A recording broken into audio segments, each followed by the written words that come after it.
저는 지금 대한민국 서울에 살고 있습니다. 5년 전만 해도 상상할 수 없었던 일입니다. 왜냐하면 저는 평양 중심부, 그것도 당 간부들만 살 수 있는 특별구역에서 태어나고 자랐거든요. 제 아버지는 노동당 중앙위원회 부부장이었습니다. 어머니는 평양음악무용대학을 나온 예술인이었고요. 저희 집에는 일본산 냉장고가 있었고 외화상점에서 초콜릿을 사 먹을 수 있었습니다. 다른 평양 Hello, 시민들도 friends. The 부러워하는 Democratic 삶이었죠. People's Republic 하지만 그 모든 특권 속에서도 저는 결국 목숨을 걸고 탈출해야 했습니다. 아버지의 지위도 평양 시민증도 당원증도 우리 가족을 지켜주지 못했습니다. 이 이야기는 북한 최상층부에서 본 체제의 민낯과 그 체제로부터 벗어나기 위해 모든 것을 버린 한 가족의 절박한 탈출기입니다. 여러분, 이 영상이 도움이 되셨다면 구독과 좋아요 부탁드립니다. 탈북자들의 진짜 이야기를 더 많은 분들께 전할 수 있도록 알고리즘에 힘을 실어주세요. 제가 평양에서 누렸던 특권적 삶이 어땠는지, 그리고 왜 그 모든 것을 포기하고 탈출을 결심했는지 지금부터 하나하나 들려드리겠습니다. 이것은 단순한 탈북 이야기가 아닙니다. 북한 권력 핵심부의 내부자가 직접 목격한 체제의 진실입니다. 저는 7살 때부터 평양 중구역에 있는 간부자녀 전용 학교에 다녔습니다. 학교 정문에는 무장 경비가 서 있었고 일반 주민들은 우리 학교 근처에도 올 수 없었습니다. 같은 반 친구들의 아버지는 인민군 대장, 외교관, 과학원 원사였습니다.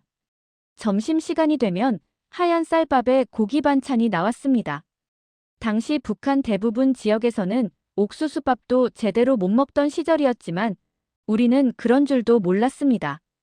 선생님들은 우리 원수님께서 미래의 기둥들인 여러분을 각별히 돌보신다고 말했습니다. 방과 후에는 아버지의 전용 차량이 저를 데리러 왔습니다.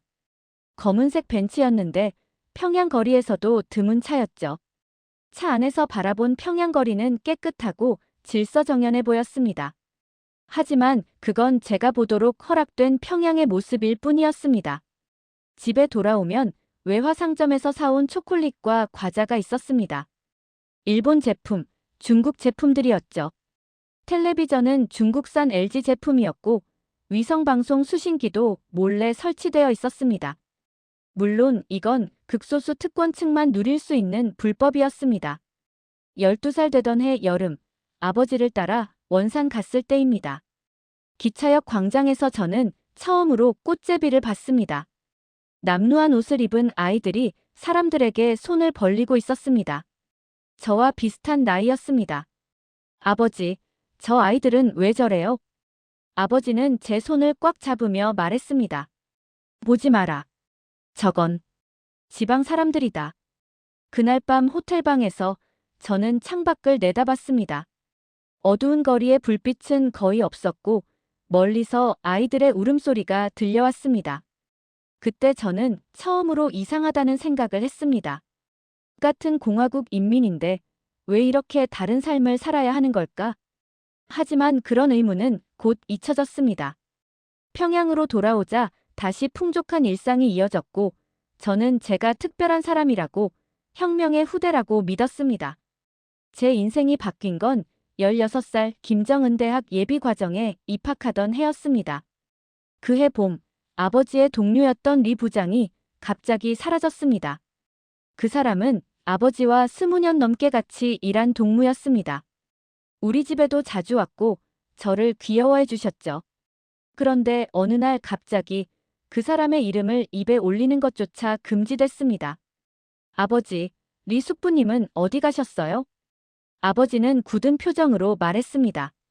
그 사람 이름은 다시는 입에 담지 마라. 반당반혁명 종파분자로 밝혀졌다. 저는 믿을 수 없었습니다. 불과 일주일 전만 해도 우리 집에서 술을 마시며 웃던 사람이 갑자기 반역자가 됐다는 게 말이 안 됐습니다. 그날 밤 저는 아버지의 서재에서 우연히 내부 문건을 봤습니다. 그 문건에는 숙청된 간부들의 명단이 있었습니다. 제가 아는 이름들도 여럿 있었습니다. 혐의는 천편일률적이었습니다. 반당반 혁명 행위, 종파주의, 왜곡과 내통. 하지만 진짜 이유는 달랐습니다. 문건 여백에 아버지가 손으로 쓴 메모가 있었습니다.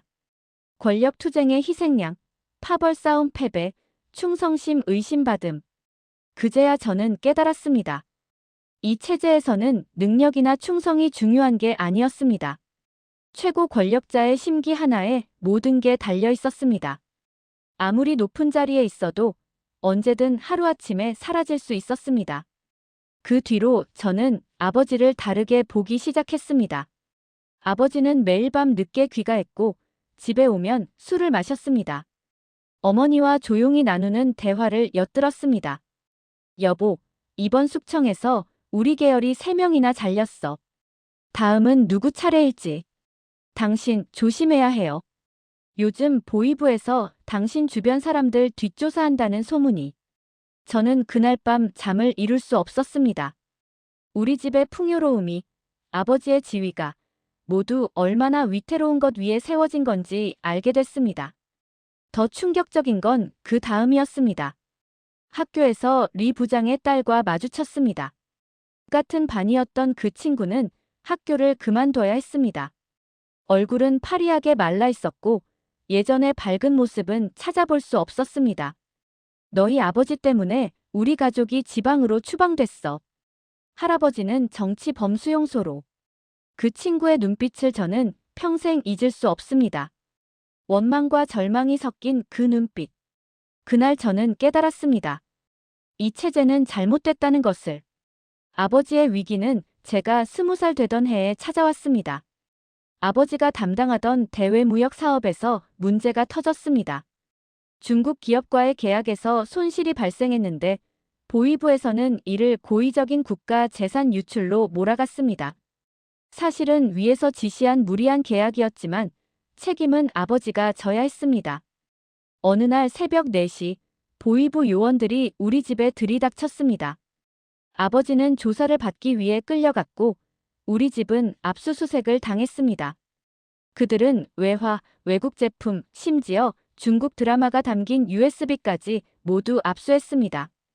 동무 집안은 부르주아 사상에 오염됐소. 당의 은혜를 잊고 외국 것만 숭배했단 말이오. 아버지는 3개월 만에 풀려났습니다. 하지만 모든 직위는 박탈됐고 당원증도 회수됐습니다. 더 심각한 건 우리 가족 전체가 감시 대상이 됐다는 것이었습니다. 그날 밤 아버지는 우리 가족을 모아놓고 조용히 말했습니다. 이제 선택해야 한다. 이대로 서서히 죽을 것인가 아니면. 아버지는 말을 잇지 못했습니다. 하지만 저는 알았습니다. 우리에게 남은 선택지는 단 하나뿐이었습니다. 탈출. 그 뒤로 아버지는 조용히 준비를 시작했습니다. 25년간 간부 생활을 하며 쌓아둔 인맥을 총동원했습니다. 국경 지역에 아는 사람이 있었고 중국에 연줄도 있었습니다. 내가 평생 당을 위해 일했던 건 결국 이 순간을 위해서였나 보다. 아버지의 씁쓸한 웃음이 지금도 기억납니다. 준비는 신중하게 진행됐습니다. 아버지는 몇 달에 걸쳐 금과 외화를 조금씩 빼돌렸습니다. 간부 시절 받았던 선물들, 몰래 모아둔 달러와 위안화. 우리의 목숨값이었습니다. 가장 어려운 건 어머니를 설득하는 것이었습니다. 어머니는 평양에서 나고 자란 사람이었습니다. 평양을 떠난다는 건 상상할 수 없는 일이었죠. 여보, 우리가 어디로 간다는 거예요? 중국으로. 그 다음엔 우리 같은 사람들이 밖에서 어떻게 살아요? 여기 남으면 우리는 죽소. 빨라야 1년 늦어도 2년 안에 정치 범수용소 갈 거요. 우리뿐 아니라 아이들까지. 결국 어머니도 동의했습니다. 우리 가족의 미래를 위해서였습니다. 저는 그 시간 동안 집에서 몰래 한국 드라마를 봤습니다. USB에 담긴 영상들이었습니다. 화려한 서울의 야경, 자유롭게 웃는 사람들, 맘대로 여행하고 직업을 선택하는 모습들. 그게 정말 현실인지 믿기지 않았습니다. 탈출 날짜는 2021년 9월 15일로 정해졌습니다. 추석 연휴 기간이라 경비가 느슨할 거라는 아버지의 판단이었습니다. 우리에게 남은 시간은 단 일주일. 저는 매일 밤 평양의 야경을 바라봤습니다. 이곳에서의 마지막 날들이었습니다. 아버지의 위기는 제가 20살 되던 해에 찾아왔습니다. 아버지가 담당하던 대외 무역 사업에서 문제가 터졌습니다. 중국 기업과의 계약에서 손실이 발생했는데 보위부에서는 이를 고의적인 국가 재산 유출로 몰아갔습니다. 사실은 위에서 지시한 무리한 계약이었지만 책임은 아버지가 져야 했습니다. 어느 날 새벽 4시 보위부 요원들이 우리 집에 들이닥쳤습니다. 아버지는 조사를 받기 위해 끌려갔고 우리 집은 압수수색을 당했습니다. 그들은 외화, 외국 제품, 심지어 중국 드라마가 담긴 USB까지 모두 압수했습니다. 동무 집안은 부르주아 사상에 오염됐소. 당의 은혜를 잊고 외국 것만 숭배했단 말이오. 아버지는 3개월 만에 풀려났습니다. 하지만 모든 직위는 박탈됐고 당원증도 회수됐습니다. 더 심각한 건 우리 가족 전체가 감시 대상이 됐다는 것이었습니다. 그날 밤 아버지는 우리 가족을 모아놓고 조용히 말했습니다. 이제 선택해야 한다. 이대로 서서히 죽을 것인가 아니면. 아버지는 말을 잇지 못했습니다. 하지만 저는 알았습니다. 우리에게 남은 선택지는 단 하나뿐이었습니다. 탈출. 그 뒤로 아버지는 조용히 준비를 시작했습니다. 25년간 간부 생활을 하며 쌓아둔 인맥을 총동원했습니다. 국경 지역에 아는 사람이 있었고 중국에 연줄도 있었습니다. 내가 평생 당을 위해 일했던 건 결국 이 순간을 위해서였나 보다. 아버지의 씁쓸한 웃음이 지금도 기억납니다. 준비는 신중하게 진행됐습니다. 아버지는 몇 달에 걸쳐 금과 외화를 조금씩 빼돌렸습니다. 간부 시절 받았던 선물들, 몰래 모아둔 달러와 위안화. 우리의 목숨값이었습니다. 가장 어려운 건 어머니를 설득하는 것이었습니다. 어머니는 평양에서 나고 자란 사람이었습니다. 평양을 떠난다는 건 상상할 수 없는 일이었죠. 여보, 우리가 어디로 간다는 거예요? 중국으로. 그 다음엔 우리 같은 사람들이 밖에서 어떻게 살아요? 여기 남으면 우리는 죽소. 빨라야 1년 늦어도 2년 안에 정치 범수용소 갈 거요. 우리뿐 아니라 아이들까지. 결국 어머니도 동의했습니다. 우리 가족의 미래를 위해서였습니다. 저는 그 시간 동안 집에서 몰래 한국 드라마를 봤습니다. USB에 담긴 영상들이었습니다. 화려한 서울의 야경, 자유롭게 웃는 사람들, 맘대로 여행하고 직업을 선택하는 모습들.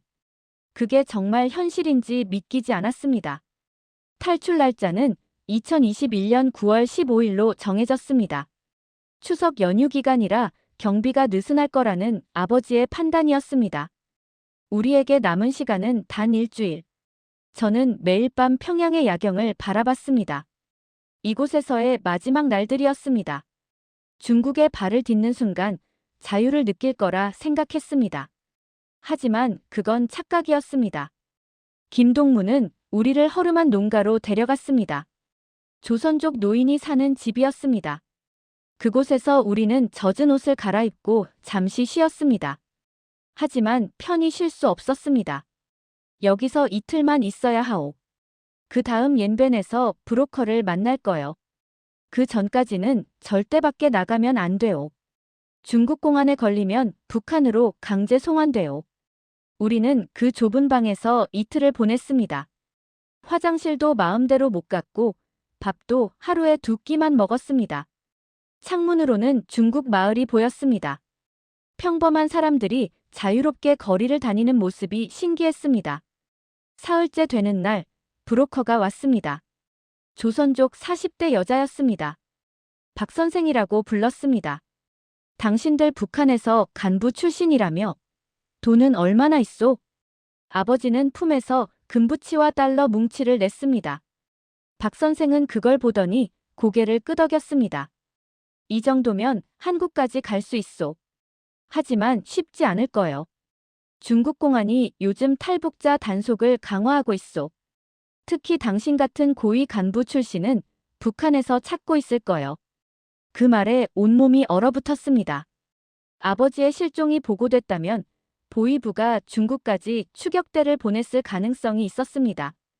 빨리 움직여야 하오. 오늘 밤 차로 옌지로 이동할 거요.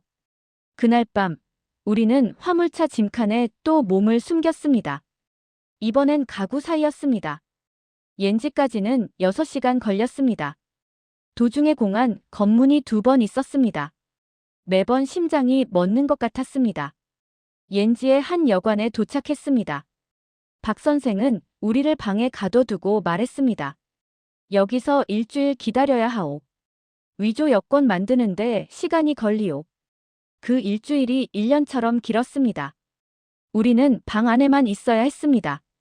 텔레비전도 켤 수 없었고 통화도 할 수 없었습니다. 창밖을 내다보는 것도 위험했습니다. 나흘째 되는 날 끔찍한 일이 일어났습니다. 복도에서 고함 소리가 들렸습니다. 공안이다. 문 열어. 중국 공안이었습니다. 저는 숨이 막혔습니다. 아버지는 재빨리 창문을 확인했지만 우리는 4층이었습니다. 뛰어내릴 수도 없었습니다. 문을 두드리는 소리가 점점 커졌습니다. 어머니는 울음을 참으며 제 손을 꽉 쥐었습니다. 모든 게 끝났다고 생각했습니다. 그때 복도에서 박 선생의 목소리가 들렸습니다. 반장님, 저쪽 방이 맞습니다. 공안들의 발소리가 멀어졌습니다. 옆방 문이 부서지는 소리가 들렸고 비명 소리가 들렸습니다. 누군가 잡혀가는 소리였습니다. 1시간 뒤 박 선생이 우리 방에 들어왔습니다. 운이 좋았소. 저들이 찾던 건 옆방 탈북자들이었소. 하지만 이제 여기도 위험하오. 오늘 밤 당장 이동해야 하오. 우리는 그날 밤 다시 짐을 쌌습니다. 중국에서의 도피는 끝나지 않았습니다. 아니, 이제 시작이었습니다. 옌지를 떠난 우리는 상하이로 향했습니다. 박 선생이 마련한 경로는 상하이에서 동남아를 거쳐 한국으로 가는 것이었습니다. 직접 한국으로는 못 가오. 중국에서 한국행 비행기 타는 건 너무 위험하오. 라오스나 태국을 거쳐야 하오. 기차로 이틀을 달려 상하이에 도착했습니다. 처음 보는 대도시였습니다. 평양보다 훨씬 컸고 화려했습니다. 하지만 우리는 그 도시를 구경할 여유가 없었습니다. 상하이의 한 아파트에서 우리는 3주를 기다렸습니다. 위조 여권이 완성되기를 기다리는 시간이었습니다. 박 선생은 중국 신분증과 한국 관광객 여권을 만들어줬습니다. 이 여권으로 라오스까지 갈 거요. 라오스에서 한국 대사관에 가서 보호 신청하면 돼요. 드디어 출발 날짜가 정해졌습니다. 2021년 10월 27일. 우리가 평양을 떠난 지 정확히 42일째 되는 날이었습니다. 공항으로 가는 길, 저는 처음으로 비행기를 타게 됐습니다. 북한에서는 간부 자녀라도 비행기를 타기 어려웠습니다. 설레기도 했지만 두렵기도 했습니다. 출국장을 통과할 때가 가장 위험했습니다. 중국 출입국 관리소 직원이 우리 여권을 하나하나 확인했습니다. 시간이 멈춘 것 같았습니다. 만약 여권이 가짜라는 게 들통나면 우리는 그 자리에서 체포될 것이었습니다. 통과. 직원이 도장을 찍었습니다. 우리는 중국을 벗어났습니다. 비행기 안에서 저는 창밖을 바라봤습니다. 구름 위로 떠오른 중국 대륙이 점점 멀어졌습니다. 북한은 더 멀어졌습니다. 평생 그곳으로 돌아갈 수 없을 것이었습니다. 5시간 뒤 비행기는 라오스 비엔티안에 착륙했습니다. 동남아의 더운 공기가 우리를 맞았습니다. 현지 브로커가 우리를 한국 대사관으로 안내했습니다. 대사관 정문 앞에 섰을 때 저는 울컥했습니다. 태극기가 바람에 펄럭이고 있었습니다. 저기가 한국이요. 저 문만 들어가면 당신들은 대한민국 국민이요. 우리는 손을 잡고 대사관 안으로 들어갔습니다. 경비원에게 신분을 밝혔습니다. 저희는 북한에서 온 탈북자입니다. 대한민국 보호를 신청합니다. 경비원은 놀란 표정으로 우리를 바라봤습니다. 곧 영사관 직원이 나왔습니다. 신원 확인이 필요합니다. 조사 기간 동안 이곳에 머물러야 합니다. 조사는 2주 동안 계속됐습니다. 국정원 직원들이 우리를 개별적으로 신문했습니다. 탈북 동기, 경로, 신원 확인. 특히 아버지는 고위 간부 출신이라 조사가 까다로웠습니다. 당신이 정말 탈북자인지 아니면 북한이 보낸 간첩인지 확인해야 합니다. 저는 그 말이 충격이었습니다. 목숨 걸고 탈출했는데 간첩 취급을 받다니.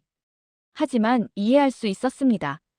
그만큼 북한과 남한의 신뢰가 깨져 있었습니다. 2주 뒤 드디어 승인이 떨어졌습니다. 우리는 한국행 비행기에 탈 수 있었습니다. 2021년 11월 14일 인천공항에 도착했습니다. 비행기에서 내려 한국 땅을 밟는 순간 저는 주저앉아 울었습니다. 우리는 살아남았습니다. 자유를 찾았습니다. 한국에 도착한 우리는 먼저 통일부 하나원에서 석 달간 정착 교육을 받았습니다. 처음에는 모든 게 낯설었습니다. 자본주의 경제, 민주주의, 자유시장. 북한에서 평생 배운 것과 정반대였습니다. 심지어 말투도 달랐습니다. 우리가 쓰던 단어가 남한에서는 다른 의미였습니다.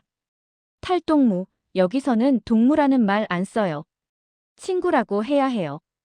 담당 선생님이 친절하게 알려주셨습니다. 저는 그제야 깨달았습니다. 우리가 북한에서 당연하게 여기던 모든 것이 여기서는 낯선 것이었다는 걸. 가장 힘들었던 건 죄책감이었습니다. 우리는 살아서 자유를 얻었지만 북한에 남은 친척들과 친구들은 어떻게 됐을까? 아버지의 숙청 여파로 그들도 처벌받았을까? 어머니는 매일 밤 울었습니다. 평양에 두고 온 어머니의 부모님, 그러니까 제 외할머니와 외할아버지를 생각하며 연락할 방법도 없었고 그들이 안전한지조차 알 수 없었습니다. 하나원을 수료한 뒤 우리는 서울 외곽의 작은 아파트에 정착했습니다. 정부 지원금으로 마련한 30평짜리 아파트였습니다. 평양에서 살던 집보다 훨씬 작았지만 이곳은 우리 것이었습니다. 아버지는 55살의 나이에 새로운 삶을 시작해야 했습니다. 한때 수백 명을 지휘하던 고위 간부였지만 이곳에서는 단지 탈북자 1번일 뿐이었습니다. 아버지는 택시 기사 일을 시작했습니다. 평생 당을 위해 일했는데 결국 남은 건 아무것도 없구나. 하지만 괜찮다. 여기서는 적어도 내 노력의 대가를 내가 받을 수 있으니까. 어머니는 식당에서 일하기 시작했습니다. 평양에서 예술인으로 살던 분이 설거지를 하고 홀을 닦았습니다. 하지만 불평하지 않았습니다. 저는 대학 입시를 준비했습니다. 북한에서 받은 교육은 여기서 인정받지 못했습니다. 25살에 다시 수능 공부를 시작했습니다. 쉽지 않았지만 포기하지 않았습니다. 2년이 지난 지금 우리 가족은 조금씩 적응하고 있습니다. 저는 대학교 2학년에 재학 중입니다. 아버지는 택시 회사에서 모범 기사로 인정받았고 어머니는 식당 주방장이 되셨습니다. 가끔 밤에 혼자 있을 때 평양 생각이 납니다. 대동강변을 걷던 기억, 친구들과 웃던 순간들. 하지만 동시에 그곳의 감시와 공포도 기억합니다. 며칠 전 저는 처음으로 제주도 여행을 다녀왔습니다. 아무 허가도 필요 없었습니다.